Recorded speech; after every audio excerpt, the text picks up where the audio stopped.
Good morning, everyone. In today's editorial, we have got a very important topic to discuss on that is related to our Indian economy, and especially we shall talk about inflation and price hike in this editorial.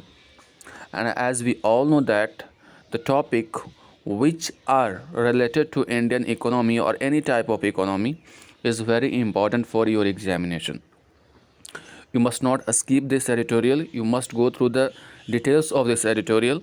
Then only you will be able to have good command on this situations. Now, one more thing that I would like to discuss regarding this editorial is that you must make a fair copy of the words related to editorial. Now, let me start with this heading without wasting the time. And the heading tells inflation conundrum. Two words we have. First word we have inflation and second word is conundrum. Let me make you understand about these two. The meaning of inflation, you may know that when the price of goods and services increases in an economy, when the price of goods and services increases in an economy is called inflation. कहने का मतलब ये है कि जब किसी वस्तु का प्राइस यानी वस्तु और सेवाओं का गुड्स और सर्विसेज का दाम किसी भी अर्थव्यवस्था में बढ़ जाता है उसको क्या बोला जाता है? इन्फ्लेशन बोला जाता है। हिंदी में इसको हम लोग मुद्रास्फीति बोलते हैं। मुद्रास्फीति का मतलब क्या हुआ कि जब आपका जो करेंसी है उसकी वैल्यू जो है वो कम जाती है, प्राइस उसकी वैल्यू क्या हो जाती है? कम हो जाती है, जिसके वजह से वैल्यू अगर इसका कम हो जाएगा तो जो भी चीज़ आप पे करेंगे किसी के लिए आपको ज़्यादा पे करना पड़ेगा, इसलिए इसको बोला जाता है इन्फ्लेशन। यानी आप ज़्यादा पैसा लेकर के मार्केट में जाते हो और उसके अगेंस्ट में आपको जो कम पैसा मिलता है, कम जो वस्तुएं मिलती है उसी को इन्फ्लेशन कहा जाता है। यानी आप पैसा ज़्यादा ले जा रहे हो और उसके अगेंस्ट में आपको क्या मिल रहा है? जो वस्तुएं हैं वो कम मिलती है, वो इन्फ्लेशन है। यानी जिसको आप दूसरे शब्दों में यानी बोलचाल की भाषा में हम लोग बोलते हैं कि महंगाई आ गई है, जिसको हम लोग प्राइस हाइक भी बोलते हैं। यानी महंगाई के लिए एक और वर्ड यूज़ कर सकते हैं आप, प्राइस हाइक।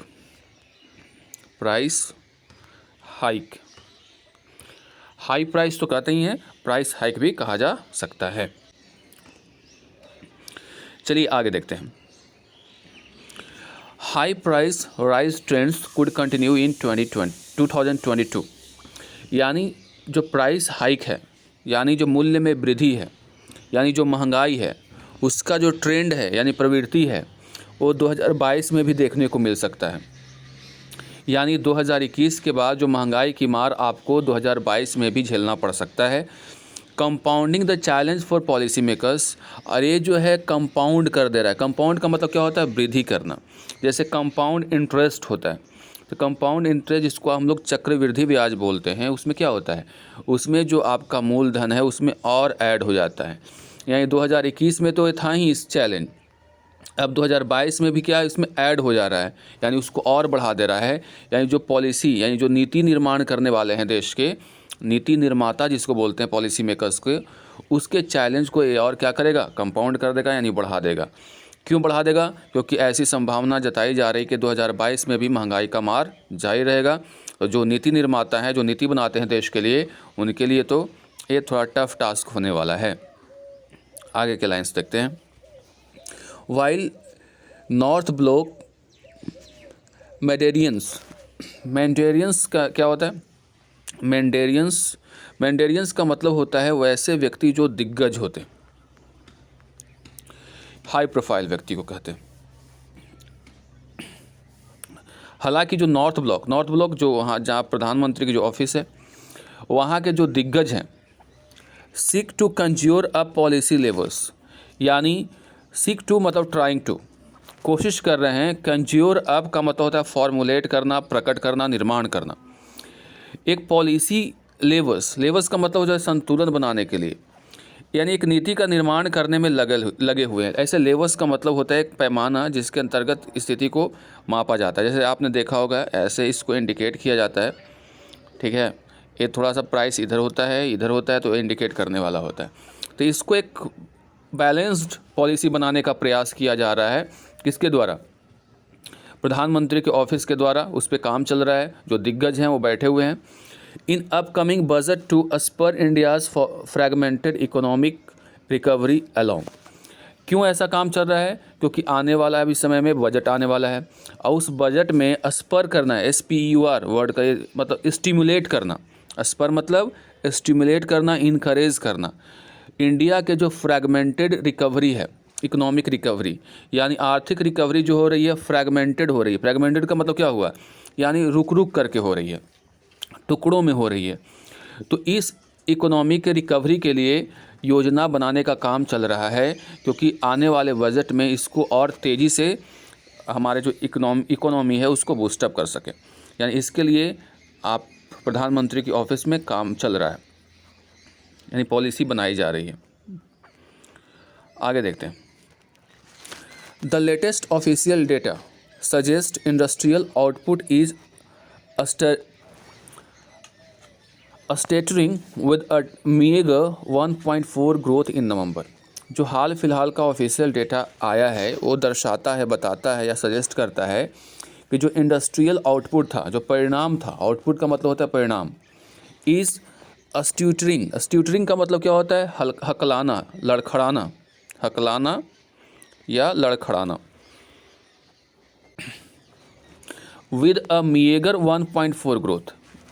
मीगर का मतलब होता है मामूली, तो मीगर 1.4 ग्रोथ इन नवंबर। नवंबर के महीने की बात करें तो इंडस्ट्रियल आउटपुट का जो आंकड़ा दिया हुआ है यहाँ पे थोड़ी सी वृद्धि हुई है और वो है वृद्धि 1.4%। कब? नवंबर में। मोर वरिंगली, सबसे ज़्यादा चिंता की विषय है, इन्फ्लेशन इज़ री इमर्जिंग एज अ थ्रेट। जो महंगाई है, इन्फ्लेशन है, मुद्रास्फीति है, वो फिर से सामने आ रहा है एक थ्रेट की तरह, एक खतरा की तरह। Retail prices surged a 5 months high of 5.6 in December from 4.9 in November। अगर हम लोग महंगाई की बात करें, जो रिटेल प्राइसेस हैं, जो हम लोग ख़रीदते हैं अपने ज़िंदगी को चलाने के लिए, जो आवश्यकता की चीज़ें हैं, उनकी अगर बात करें तो उसको रिटेल प्राइस के अंतर्गत रखा जाता है। और वो 5 मंथ के सबसे हाईएस्ट लेवल पे पहुंच गया है, डैट इज़ 5.6 इन दिसंबर। अगर कंपेयर करें नवंबर के महीने से तो उससे भी ज़्यादा है। नवंबर के महीने में 4.9 था। यानी महंगाई तो सबको ही जान रहा है, बढ़ती जा रही है। While urban India continue to record a higher incidence of price rise at over 5.8, inflation faced by rural consumers was 5.36। अब हम लोग अर्बन इंडिया और रूरल इंडिया की बात करें तो जबकि अगर अर्बन इंडिया में देखेंगे हम लोग तो यहाँ पे रिकॉर्ड हाईयर देखने को मिला है प्राइस राइज, ये 5.8% है। वही जो इन्फ्लेशन रूरल इंडिया के द्वारा, रूरल कंज्यूमर्स के द्वारा फेस किया जा रहा है वह है 5.36। द स्टीपेस्ट प्राइस सिंस जुलाई 2021। जुलाई के यानी पिछले साल के, अगर जुलाई के महीने की बात करें, उस समय से अभी तक का सबसे स्टीपेस्ट यानी सबसे तेज़, स्टीप का मतलब क्या होता है? तेज़ रफ्तार के साथ महंगाई बढ़ रही है। यानी जो है जुलाई 2021 की बात करें उससे यहाँ कंपेयर किया गया है और उसके बाद से सबसे ज़्यादा तेज़ अगर महंगाई देखने को मिली है तो अभी देखने को मिल रही है। A dozen state clocked higher inflation than the headline 5.6 level. एक डजन ऐसे स्टेट्स हैं वहाँ पे हायर प्राइस देखने को मिला है। और जो हेडलाइन था, हेडलाइन का मतलब यहाँ पे क्या है? जो हेडलाइंस का मतलब होता है जो परिस्थितियाँ हैं, एक लेवल था, लेवल निर्धारित किया गया कि 5.6 होना चाहिए, उससे भी ज़्यादा देखने को मिला है। With half of them recording well over India's stated inflation tolerance threshold of 6%। जिसमें हाई, उसमें से कई ऐसे हैं जो उन्होंने अच्छा किया है और उसमें जो इंडिया का जो स्टेटेड इन्फ्लेशन टॉलरेंस थ्रेशोल्ड था, ये क्या होता है?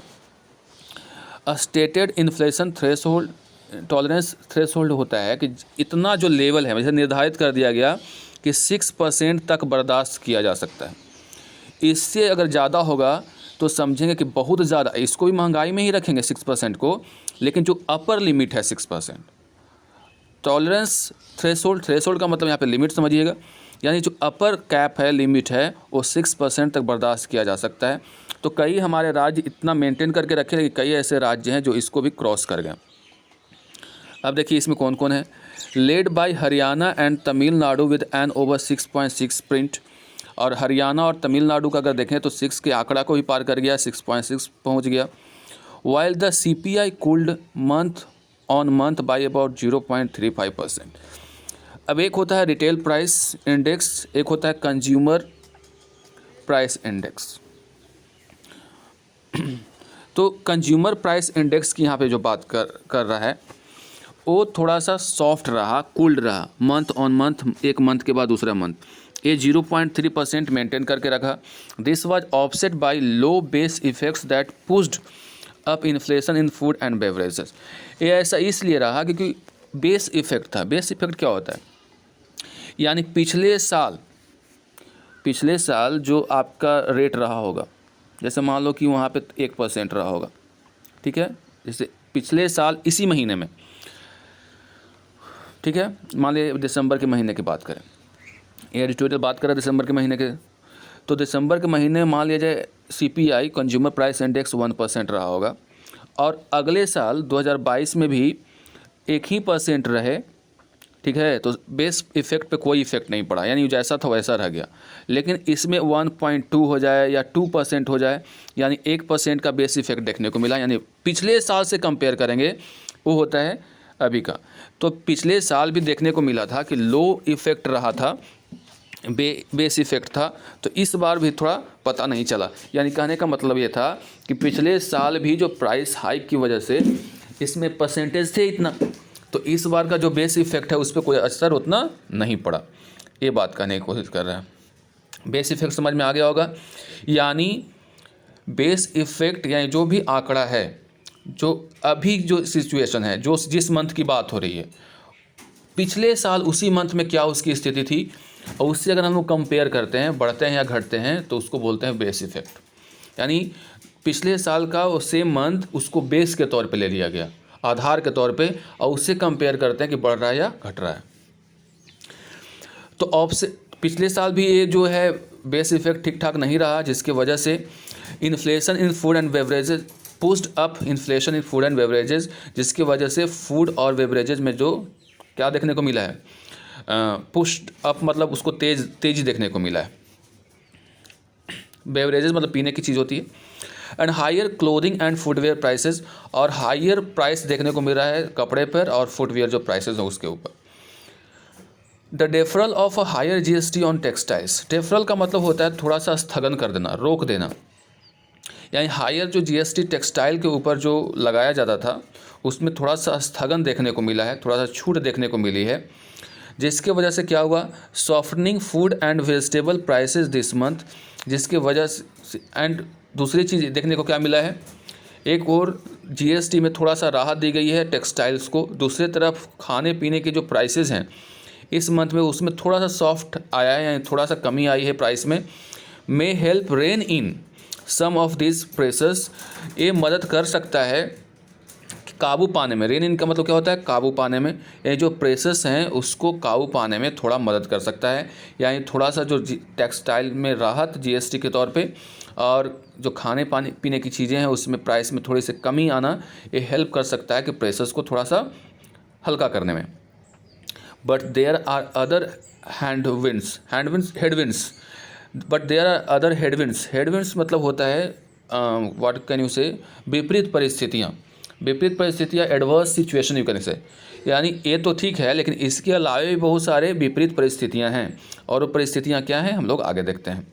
विपरीत परिस्थिति के तौर पे fuel prices moderated after excise duty cuts in November के महीने में जो फ्यूल के प्राइसेस में जो एक्साइज ड्यूटी कम कर दिया गया था, यानी जो टैक्स कम कर दिया गया था, जिसके वजह से मॉडरेट है, ज़्यादा ऊपर नीचे नहीं हो रहा है।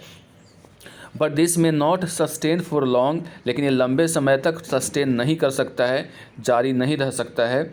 As average prices for India's crude oil basket are now at around $84।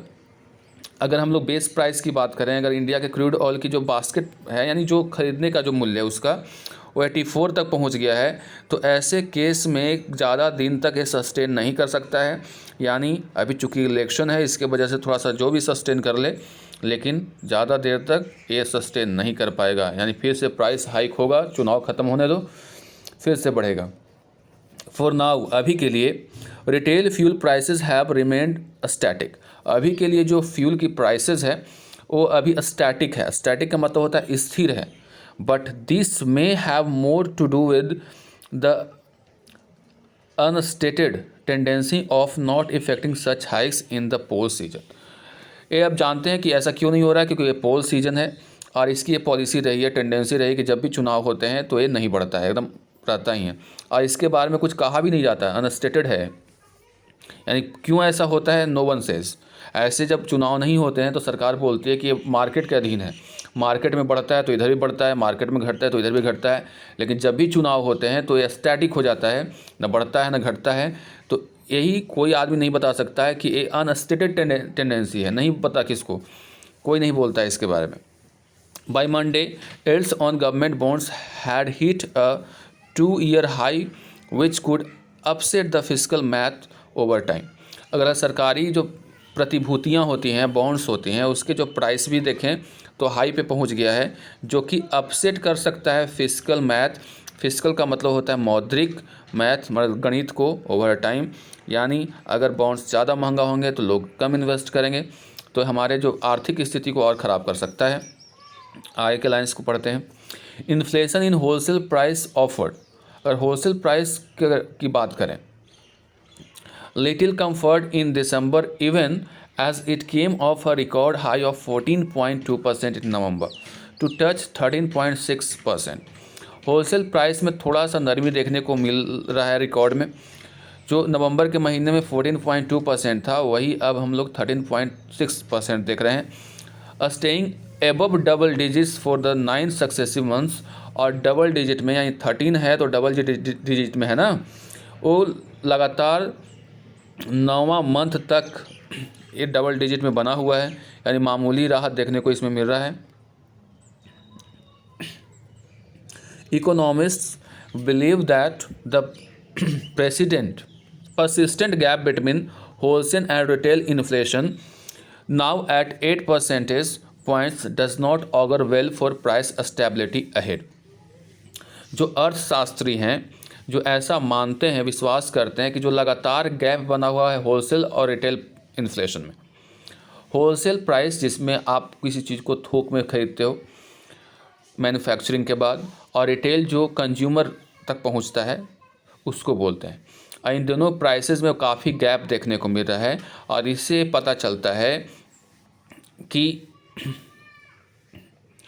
ये जो 8% की जो पॉइंट्स हैं गैप देखने को जो मिल रहा है, ये अच्छा संकेत नहीं दे रहा है। ऑगर वेल का मतलब होता है शुभ संकेत, ठीक है, और नॉट ऑगर वेल मतलब अच्छे संकेत नहीं दे रहा है। किसके लिए, प्राइस स्टेबिलिटी अहेड, यानी जो प्राइस स्टेबल रहेगा आगे, उसके बारे में एक शुभ संकेत नहीं दे रहा।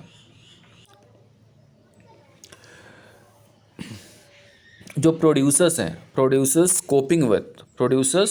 कोपिंग विथ मतलब मुकाबला करना, विद हाई कमोडिटिव प्राइसेस, यानी वैसे प्रोड्यूसर्स जो मुकाबला कर रहे हैं, यानी सामना कर रहे हैं हाई कमोडिटिव प्राइसेस का, and input cost will have to find ways to pass them on to customers.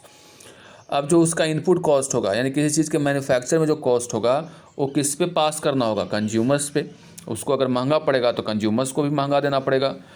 Feeding into retail inflation and squeezing house hold budgets further, और ये फिर से रिटेल इन्फ्लेशन पे इसका असर पड़ेगा, और जो बजट है हमारा उसको स्क्यूज़ करेगा, निचोड़ेगा। जो हाउस होल्ड का बजट है आगे भी निचोड़ते रहेगा। फॉर इंडस्ट्री, अगर इंडस्ट्री की बात करें तो inflation is an critical and obstacle to higher consumption and growth impulses as the new virus mutations and the third wave. कह रहा है कि जो इंडस्ट्री के लिए अगर इन्फ्लेशन की बात करें तो ये बहुत क्रिटिकल ऑब्स्टिकल है, बहुत ही गंभीर एक बाधा है। Higher consumption and growth impulse as the new virus mutants and the third wave. ये सारी परिस्थितियाँ हैं कि नया जो वायरस का म्यूटेंट्स हैं, जैसा कि आ गया है, कि थर्ड वेव की बात करें तो इसमें कंजम्पशन और ग्रोथ के जो इम्पल्सेस है उस पर भी इफ़ेक्ट करेगा। Which by itself is expected to further stoke retail prices, और ये अपने आप में ये इशारा करता है कि आगे जो रिटेल प्राइसेस है उसको स्टोक करेगा यानी बढ़ाएगा। कंसिस्टेंटली हाई इन्फ्लेशन, लगातार high inflation and as witnessed since the pandemic onset, जब से पैंडेमिक स्टार्ट हुआ है लगातार हम लोग हाई इन्फ्लेशन देख रहे हैं। constitutes not just a tax on the poor and the middle classes but also a potentially permanent wrecking ball of future spending capacity amid a damaged job market।